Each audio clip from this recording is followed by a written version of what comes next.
Hi friends, आप जितने भी STET अभ्यर्थी हैं उन सभी का यहाँ स्वागत है। चाहे वो मेरिट में है, चाहे वो नॉन मेरिट में है, चाहे उन्होंने अभी एग्ज़ाम क्वालिफाई किया है या नहीं है, उन सभी का यहाँ पे स्वागत है। बिल्कुल तहे दिल से यहाँ पे स्वागत है। चलिए सबसे पहले मैं अपने बारे में बता देता हूँ। मेरा नाम हुआ चंदन कुमार झा। मैं भी STET अभ्यर्थी हूँ। मैंने इंग्लिश PGT +2 पेपर 2 मैंने क्वालिफाई किया है। मेरिट लिस्ट में हूँ। मेरा मेरिट लिस्ट 421 है, 421 421। और मैं जनरल से हूँ। ठीक है, तो चलिए मैं आगे अब कुछ बताना चाहता हूँ आप सबको। आप सब ध्यान से सुनिएगा। पहला चीज़ तो ये जानिए कि सबसे पहले ये जानिए कि टीचर का अर्थ क्या होता है। देखिए, हमने BSc कर लिया, MSc कर लिया, BA कर लिया, बैचलर मास्टर कोई भी डिग्री ले लिया, B.Ed कर लिया, M.Ed कर लिया, PhD कर लिया, लेकिन सबसे पहले आपको ये चीज़ जानना होगा कि टीचर का मतलब क्या होता है। ठीक है, केवल सर्टिफिकेट लेना, अपनी नौकरी पे लग जाना, कल हम सबकी जाके बहाली हो जाएगी। ठीक है, यही केवल टीचर का उद्देश्य नहीं होता है। टीचर का उद्देश्य होता है कि सबसे पहले दूसरों का कल्याण करना। अगर हमसे कोई कमज़ोर भी है ना, तो टीचर का उद्देश्य होता है कि उनको भी हाथ पकड़ के ऊपर ले जाना। क्योंकि टीचर, टीच से एक वर्ड है टीच। टीच मीन्स सिखाना, उपदेश देना, और उसी से वर्ड बना है टीचर। ठीक है, तो अगर हमने ओनली PhD B.Ed M.Ed कर लिया है, हमारे पास डिग्री तो होती है प्रोफेशनल टीचर बनने के लिए, लेकिन हम टीचर के मीनिंग को समझ नहीं पाते। पूरी ज़िंदगी पढ़ा के हमारी रिटायरमेंट हो जाती है और हम कॉलेज या स्कूल से बाहर निकल जाते हैं। तो सबसे पहले आपको ये देखना होगा कि टीचर का मीनिंग क्या होता है। जितने भी समाज में सदस्य होते हैं, छोटे वर्ग से लेकर बड़े वर्ग तक, हर एक कास्ट का जो लोग है, जो हमारे देश में कई दिनों से रहता आ रहा है, उन सभी का भलाई एक टीचर पुराने ज़माने में भी करते थे। ये बात अलग है, समय बदल चुकी है। अब लोग समय के साथ चल बैठे हैं। लोग पहले अपना देखना शुरू कर दिए हैं, उसके बाद किसी की भलाई की बात करते हैं। मैं ये नहीं कहता हूँ कि अपना नहीं देखना चाहिए, मैं कह रहा हूँ कि अपना भी देखना चाहिए, लेकिन इसके साथ साथ आपको ये देखना होगा कि आप एक टीचर हैं। आपका भले ही आप मेरिट में हैं या नॉन मेरिट में हैं, या आप इस बार आप नहीं सिलेक्ट हो पाए हैं, वो बात अलग है, उसकी मैं बात नहीं कर रहा हूँ। जो अभी स्ट्रगल कर रहे हैं, जो अभी हर एक किसी न किसी सेंट्रल या स्टेट गवर्नमेंट के एग्ज़ाम की प्रिपरेशन कर रहे हैं, वो भी टीचर हैं। वो कहीं ना कहीं किसी इंस्टीट्यूट में हैं या किसी स्कूल में हैं, और हो सकता है कि फ्यूचर में वो टीचर न बन के उनसे भी बड़े बड़े कोई पोस्ट जो है वो धारण कर ले। लेकिन ध्यान रखिएगा, पोस्ट अलग चीज़ है, पोजीशन अलग चीज़ है, और जितना भी पोस्ट या पोजीशन निकला है वो सभी टीचर की ही देन है। अगर टीचर नहीं होते तो ना तो कोई डॉक्टर होता आज की डेट में, ना इंजीनियर्स होते, ना कोई विदेश में जाकर के अर्निंग कर पाता, ना तो बड़े कोई मैकेनिकल इंजीनियर, सॉफ्टवेयर इंजीनियर या सिविल इंजीनियर बन पाता। चाहे वो UPSC का कैंडिडेट हो, चाहे वो PCS का कैंडिडेट हो, सभी का देन टीचर का है। अगर टीचर ना पढ़ाएं तो शायद किसी का भी अस्तित्व नहीं बन पाएगा इस धरती पर में। तो अगर आपको इतना बड़ा लेवल मिला हुआ है कि मैं टीचर हूँ, मैं ही, मेरे हाथ में सब कुछ है, मैं चाहूँ तो जैसे चाहूँ वैसे स्टूडेंट को बना सकता हूँ। प्रलय और निर्माण दोनों ही टीचर के हाथ में होता है। ये चाणक्य का एक लाइन लिखा हुआ है। आप चाहें तो बच्चे को एक अच्छा दिशा दिखा सकते हैं, और आपके कारण कोई बच्चा मिसगाइड भी हो सकता है और जीवन में हो सकता है सफल ना हो पाए। तो मेरे कहने का अर्थ यह है कि जब हम चाहते हैं कि टीचर का क्या मीनिंग होता है कि सबको लेके चलना, सबकी भलाई होना, केवल अपनी भलाई नहीं होना। ये नहीं कि हमारा हो गया, किसी का हो या ना हो उससे कोई मतलब नहीं है। ठीक है, अब हम बात करते हैं मेरिट और नॉन मेरिट की। मैं लगभग बहुत सारी वीडियोस देखता आ रहा हूँ। 2019 में जब से विज्ञापन आया है, बहुत सारे YouTube चैनल्स पर में वीडियोस है, और यह भी सुनने में आया है कि कुछ जो है मेरिट की तरफ से केस कर दिए गए हैं तो कुछ नॉन मेरिट की तरफ से केस कर दिए गए हैं। बस इनका उद्देश्य एक ही है, अपना कुर्सी पकड़ना। मतलब अगर मेरिट वाले जीत जाएंगे तो मेरिट वाली कुर्सी पकड़ लेंगे, और नॉन मेरिट वाले जीत जाएंगे तो नॉन मेरिट वाली कुर्सी पकड़ लेंगे। मतलब दोनों तो इसी कारण से हमको लग रहा है लड़ रहे हैं। हमें जो आज तक समझ में आ रहा है कि नॉन मेरिट चाहते हैं कि हमारी सिलेक्शन हो जाए तो हम अपना चेयर पकड़ लें, सब अपना बहाली हो जाए स्कूल्स में, और मेरिट वाले चाह रहे हैं कि मेरा सिलेक्शन हो जाए और बाकी जो नॉन मेरिट वाले हैं वो सब बाहर हो जाए। देखिए, सबसे पहले आपको एक चीज़ बता देता हूँ कि हर एक एग्ज़ाम से कुछ गाइडलाइंस होती है, और गाइडलाइंस जो होती है वो सारा कुछ विज्ञापन में लिखा रहता है, सब कुछ विज्ञापन में रहता है, ठीक है। और विज्ञापन में लिखे होने के बाद उस गाइडलाइंस को अगर सरकार नहीं पूरा करती है, स्टेट गवर्नमेंट या शिक्षा मंत्री या कोई भी है, जो भी हैं उनके ऑफिसर्स हैं, अगर उस गाइडलाइंस को पूरा नहीं करती है तो हम में से कोई भी व्यक्ति कोर्ट जाते हैं, ठीक है। अब अगर इसमें कहीं शिक्षा मंत्री से कोई गलती हुई है या इनमें कहीं कोई ऑफिसर्स की गलती हुई है, हो सकता है रिज़ल्ट बनाने में गलती हो गई हो सकता है कि उन्होंने जो 12 मार्च को रिज़ल्ट पेश किया था उसमें कुछ उन्होंने गलती से पब्लिश कर दिया हो, ठीक है। तो आखिर में सब कुछ जब घूम के आएगा तो सब कुछ विज्ञापन के ऊपर आकर के ठहर जाएगा। क्यों? क्योंकि सुप्रीम कोर्ट भी विज्ञापन को मानती है, और अगर सुप्रीम कोर्ट भी विज्ञापन को मानती है तो सुप्रीम कोर्ट तक हमें जाना पड़ेगा फ्यूचर में उसके लिए।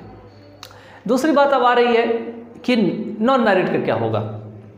दोस्तों, मैं बताता हूँ और बता देना चाहता हूँ कि ऐसे भी तो व्यक्ति होते हैं जो 1 नंबर के कारण IAS ऑफिसर नहीं बन पाते। केवल 1 नंबर के कारण मैं बात कर रहा हूँ, 1 नंबर 2 नंबर के कारण IAS ऑफिसर नहीं बन पाते हैं और वो बहुत ही डिससेटिस्फाई, असंतुष्ट हो जाते हैं, ठीक है। तो क्या वो उस व्यक्ति के अंदर में काबिलियत नहीं है? क्या वो व्यक्ति बहुत कमज़ोर है अपने आप में? क्या उसको जॉब नहीं मिलेगी? क्या वो दोबारा प्रयास नहीं कर सकता? कर सकता है कि नहीं कर सकता है? बिल्कुल कर सकता है। तो जो नॉन मेरिट में आ गए हैं, कुछ ऐसे भी तो होंगे जो 1 नंबर के कारण मेरिट में नहीं पहुंच पाए होंगे, कुछ ऐसे होंगे जो जिनका कि अभी हो सकता है कि दोबारा पेपर दो तो हो सकता है कि जितना मेरिट का आया है उससे भी ज़्यादा अंक उसको आ जाए, ठीक है। तो ये लाइफ में हमारा चलता रहता है, ये चक्र है एक, ठीक है। और ऐसा भी हो सकता है नॉन मेरिट वाले करके डेट में कोई IAS का एग्ज़ाम ही क्रैक कर ले। बहुत सारे ऐसे हमारे साथी हैं STET के जो कि बिहार वाले STET से उम्मीद छोड़ चुके हैं लगभग, और वो अपना लाइफ जो पहले जी रहे थे उसको जी रहे हैं। कुछ स्टूडेंट्स थे, कुछ हमारे साथी थे जो कि कोचिंग चला रहे थे, कुछ स्कूल से पढ़ा रहे थे, स्कूल में पढ़ा है, कुछ जॉब पकड़ लिए हैं। कोरोना में सबकी हालत ख़राब हुई पड़ी है, सबकी हालत ख़राब हुई पड़ी है, ठीक है। और ये समझ लो कि कुछ ऐसी फैमिली हैं जिनमें केवल एक ही व्यक्ति कमाने वाला था, चाहे उसका फादर हो, चाहे उसका मदर हो, चाहे उसका सिस्टर हो, चाहे उसका ब्रदर हो, और उस व्यक्ति का किसी न किसी कारण से इस कोरोना में डेथ हो गया, और उस परिवार की हालत बहुत ही ख़राब है। और उस परिवार से भी ऐसे कैंडिडेट हैं जो इस STET का परीक्षा पास कर चुके हैं, लेकिन सरकार उनको बहाली नहीं दे रही है। अब आप समझ सकते हैं कि इतना ख़राब क्रिटिकल मोमेंट में अगर गवर्नमेंट उसको बहाली नहीं दे रही है तो आगे अगर गवर्नमेंट हमको दे भी दे जॉब, 10 साल के बाद अगर जॉब दे दे, 5 साल के बाद जॉब दे दे, तो क्या जॉब का उतना इमेज रह जाएगा जो इमेज आज बन पाएगी? नहीं बन पाएगी मेरे हिसाब से, ठीक है। तो इसीलिए हम चाहते हैं कि आपस में ना लड़के कुछ ऐसा बीच का रास्ता निकाला जाए कि हम सब मिल करके गवर्नमेंट को ये कहें कि भाई हम जितने भी पास हैं हम सबको बहाली करो। देखो, जो मेरिट लिस्ट आपको बनी है, जो सरकार बता रही है, मैं नहीं बता रहा हूँ, जो गवर्नमेंट बता रही है, या जो बहुत सारे ITR का फाइल अभी वापस मतलब जो आया है, उत्तर आया है, उसके हिसाब से मैं बता रहा हूँ। जितना सीट्स हमारे पास थे जो विज्ञापन के अनुसार थे उस हिसाब से मेरिट बनाई गई है, ठीक है। हाँ, एक चीज़ और आता है कि कई बार जो है हम सुनने में आया है, और मैं कई बार यूट्यूब से जब देखता हूँ तो कमेंट बॉक्स में मैं रीड करता हूँ कि कुछ अभ्यर्थी लिखते हैं उसमें कि मेरिट वाले कुछ बैकडोर से पैसे देके जा चुके हैं, उनका कहीं सेटिंग है। तो दोस्तों, मैं भी मेरिट लिस्ट में हूँ, 421 मेरा है। और आप पैसे देने की बात तो छोड़ दो, मेरे पास इतने पैसे नहीं थे कि जब मैं पेपर देने जा रहा था उस समय भी मेरा जेब खाली था।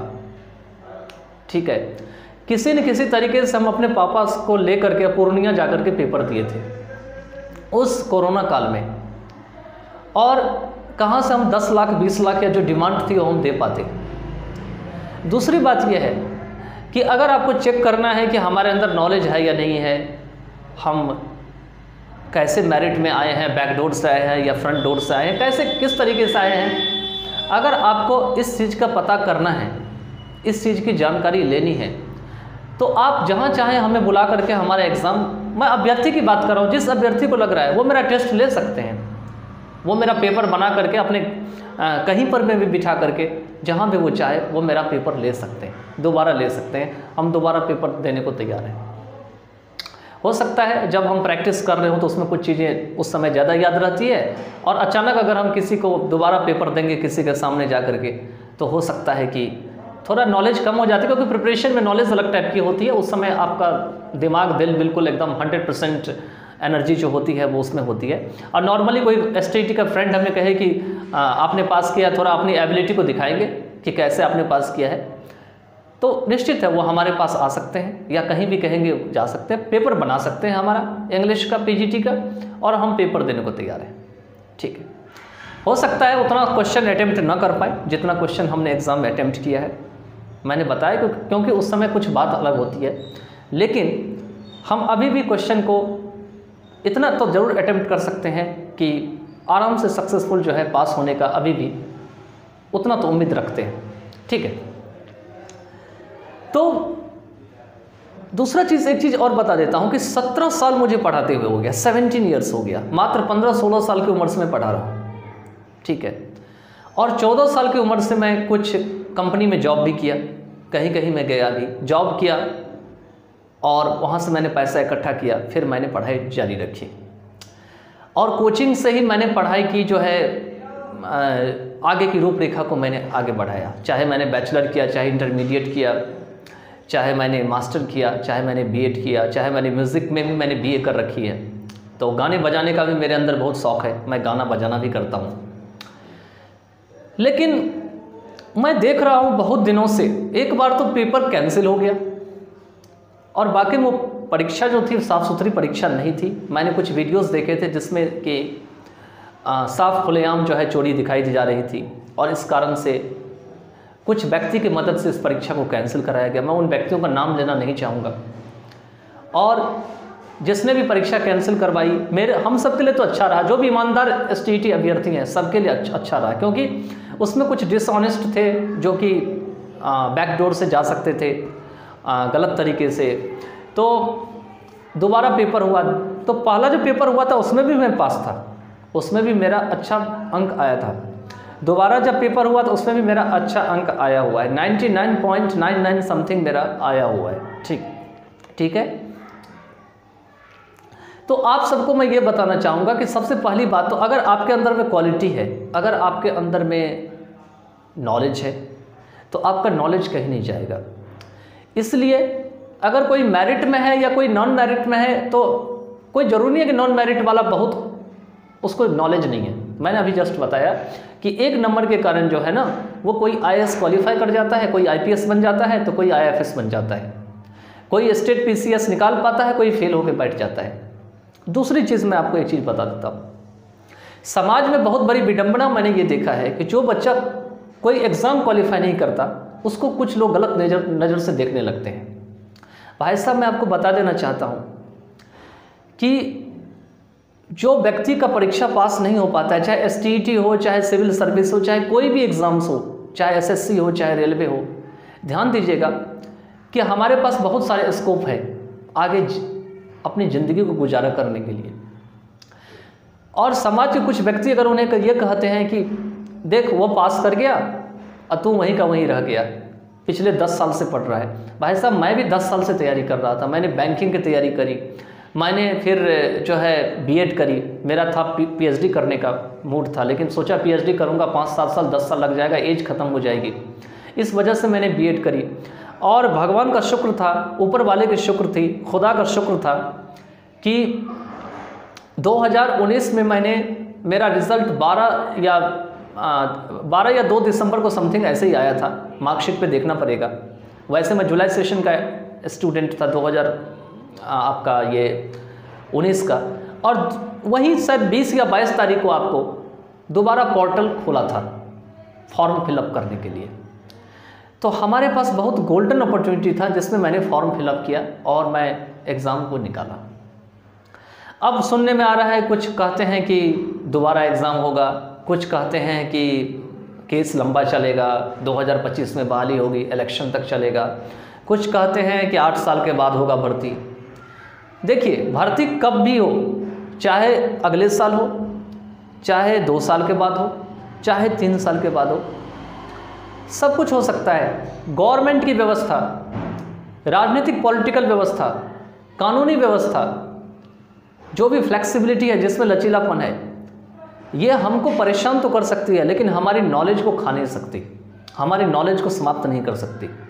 अगर आप मैथमेटिक्स के अच्छे टीचर हैं तो आप कहीं भी 10 बच्चों को बिठा के पढ़ा सकते हैं, लेकिन हम समाज को, उस व्यक्ति को भी ये बात संदेश देना चाहते हैं कि अगर कोई व्यक्ति से STT में या कोई भी गवर्नमेंट एग्जाम में डिस्क्वालीफाई कर जाता है तो उसे अंडर एस्टिमेट ना करें, क्योंकि वो अभी तैयारी कर ही रहा है।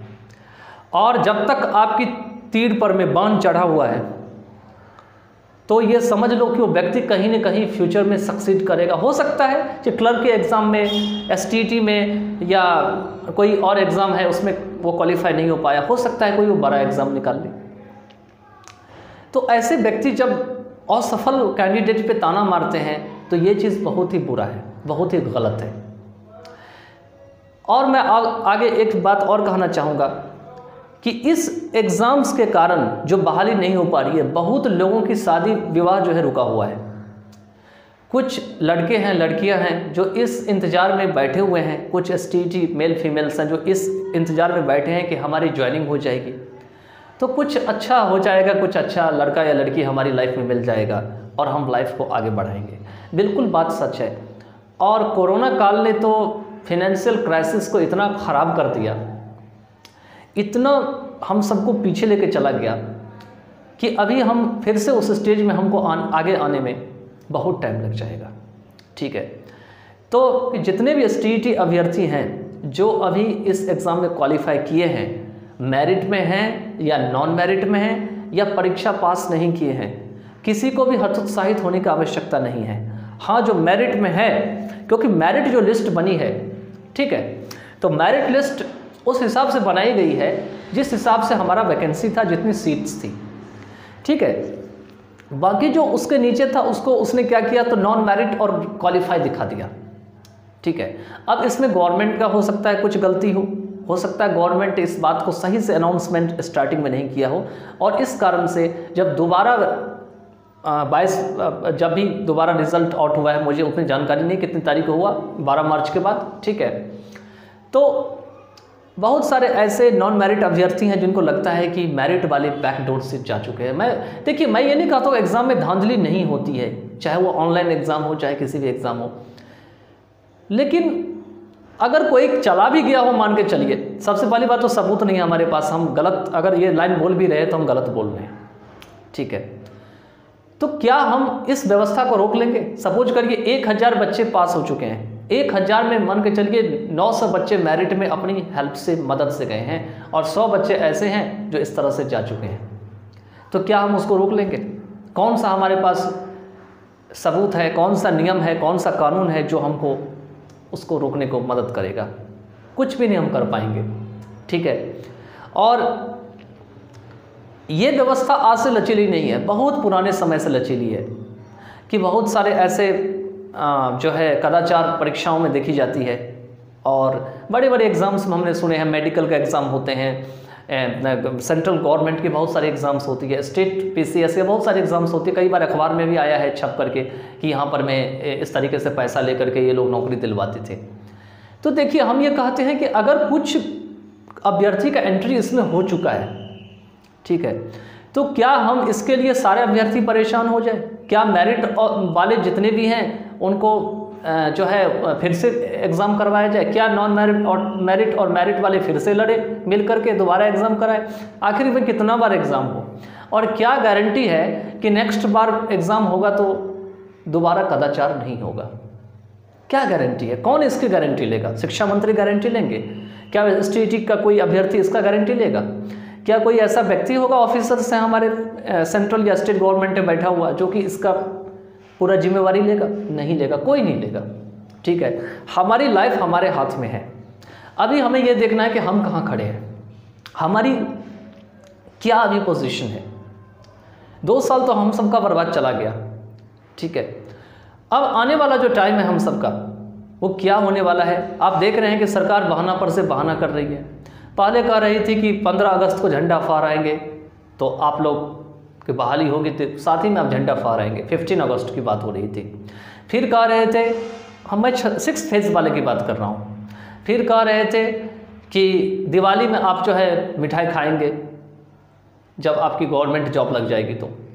फिर अब कह रहे हैं मुखिया इलेक्शन होने वाला है, इलेक्शन कमीशन हमें जो है वो ये अनुमति नहीं दे रही है कि हम जो है दोबारा से जो बचे खुचे हुए बच्चे हैं उनका जो है, या कैंडिडेट्स हैं उनका जो है हम काउंसलिंग करें।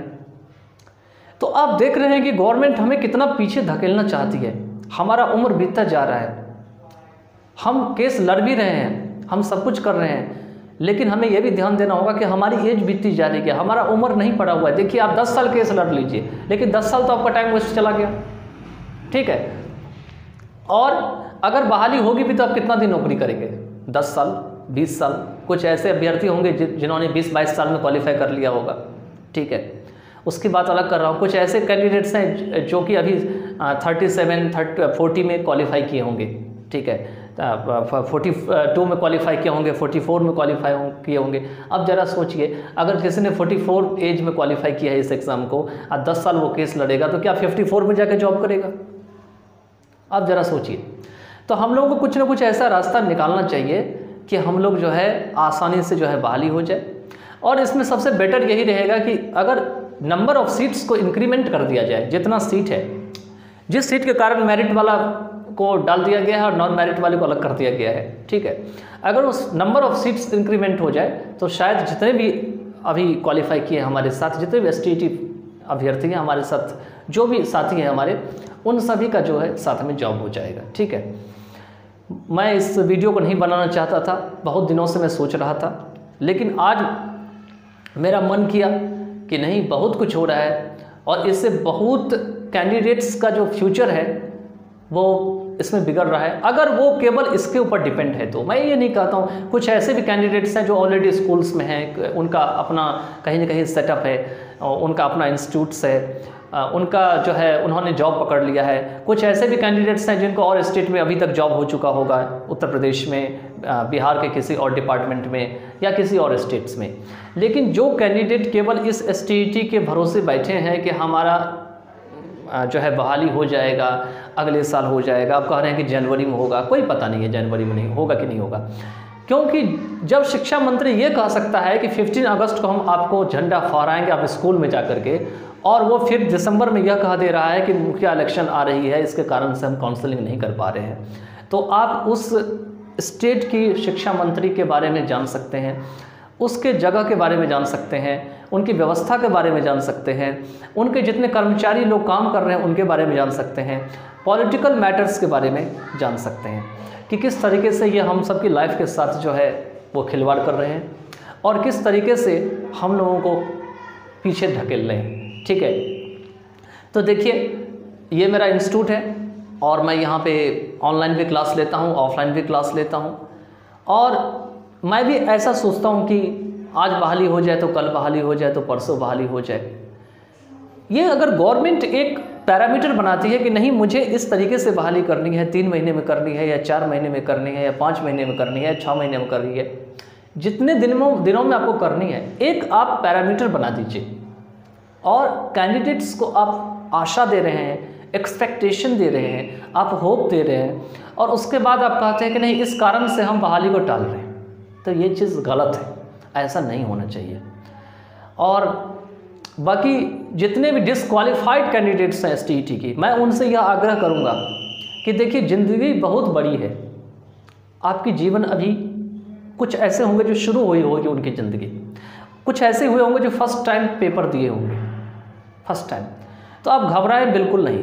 मैं 10 साल से कंपटीशन की तैयारी कर रहा था, 10 ईयर्स से, ठीक है। और 2011 से मैं प्रैक्टिस में था, मैं कंटिन्यू जो है मैं तैयारी में लगा रहा। और जो मैंने STET पास किया उसमें मेरा उम्मीद नहीं था कि होगा, क्योंकि जो सुनते आ रहे थे कि बहुत ज़्यादा बिहार में जॉब्स में भ्रष्टाचार हो रही है, और वाकई में पास होने के बाद ये चीज़ मालूम हो गया कि भ्रष्टाचार, चाहे पॉलिटिकल भ्रष्टाचार हो, चाहे मानसिक भ्रष्टाचार हो, चाहे वहाँ के कुछ लोग हैं उनकी सोचों की भ्रष्टाचार हो, तो ऐसा हो रहा है, ठीक है। तो जो भी डिसक्वालीफाइड अभ्यर्थी हैं, जो अभी क्वालिफाई भी नहीं कर पाए हैं, मेरिट में हैं या नहीं है, या जो भी बात है, ठीक है, आप मेहनत करिए। मैं आपको कहता हूँ कि गॉड, भगवान, ऊपर वाला खुदा, अल्लाह, जिसको भी आप भगवान मानते हैं, वो आपको एक न एक दिन ज़रूर सफल बनाएंगे। लेकिन ध्यान रखिएगा, सिलेबस के हिसाब से आप तैयारी करिए। अगर कोई भी एग्ज़ाम आप देने जाते हैं तो पहले आप सिलेबस को देखिए, आप किस किस चीज़ में पारंगत हैं या नहीं है, उस चीज़ को देखिए। आपकी मैथ अगर कमज़ोर है तो मैथ पे प्रैक्टिस करिए, रीजनिंग पे प्रैक्टिस करिए, अपने सब्जेक्ट पे कमेंट करिए, ठीक है, और आपको ज़रूर सफलता मिलेगी। ये मेरी उम्मीद है, ये मेरी आशा है। और ये नहीं है कि मैं अगर पास हो गया, मैं निकल गया, तो बाकी सारे लोग बेकार हैं। कुछ लोगों के दिमाग में मैंने कई बार देखा है कि ये चीज़ आता है कि मैं निकल गया, ये तो रह गया, ये तो कोई काम का, ये तो कमज़ोर था इसलिए रह गया। भैया ऐसे नहीं होता है, कॉम्पिटिटिव एग्ज़ाम्स है, ऐसे नहीं होता है, कभी नहीं होता है। हो सकता है कुछ कारण से वो रह गया हो सकता है जिस दिन पेपर देने गया हो उस दिन उसका तबीयत खराब हो गया हो सकता है जिस दिन पेपर देने गया हो वो मानसिक तरीके से संतुलन में ना हो सकता है जिस दिन पेपर देने गया हो उसके घर में उससे पहले कोई हादसा हो चुकी हो। तो कोई भी व्यक्ति अगर हमारे बगल में है तो उसको उतना ही महत्व दीजिए जितना कि हमारा महत्व है। किसी भी व्यक्ति का मन मत दुखाइए, किसी भी व्यक्ति का दिल मत दुखाइए। हर एक व्यक्ति इस धरती पे समान है, बस अर्थ इतना ही है कि किसी का पोजीशन क्लर्क के रूप में है, कोई IAS ऑफिसर के रूप में है, कोई टीचर के रूप में है, कोई प्रोफेसर के रूप में है। लेकिन अपनी पोजीशन को से किसी भी व्यक्ति का अपमान मत करिए, किसी भी अभ्यर्थी को का दिल मत दुखाइए। आप पास किए हैं, आप अपने लिए पास किए हैं, ठीक है, और आप अगर पास किए हैं तो आप सामने वाले को हेल्प करिए। कोई ज़रूरी नहीं है इसी एग्ज़ाम के लिए, किसी और भी एग्ज़ाम के लिए उनका दिल मत दुखाइए। और ना ही समाज में इस इंस्पिरेशन को बढ़ाइए आगे जा कर के कि देखिए मैं पास कर गया, लेकिन वो लड़का पढ़ता उड़ता नहीं था इसलिए वो पास नहीं किया है, ठीक है। इस सब से थोड़ा बहुत भी जो पढ़ता है उसका मनोबल बहुत गिर जाता है और वो सोचता है मैं तो कुछ नहीं कर पाऊँगा। वो क्या करता है, अपनी मनोबल को डाउन कर लेता है। इसीलिए मेरे हिसाब से जो आपसे हो सके उतना आप करिए। बाकी जो है आप सब तो पढ़े लिखे हैं ही, हमसे सीनियर भी होंगे, कुछ हमसे जूनियर भी होंगे। आप सब जो है बहुत अच्छे से जानते हैं सब कुछ जो व्यवस्था हमारे यहाँ हो रही है, ठीक है, क्या व्यवस्था चल रही है। तो आप जो है खुद समझदार हैं। और बाकी क्या कहें, चलिए हो सके तो अगर ये वीडियो अच्छा लगे तो आप अधिक से अधिक शेयर करिए। और बाकी जो है जय हिंद जय भारत।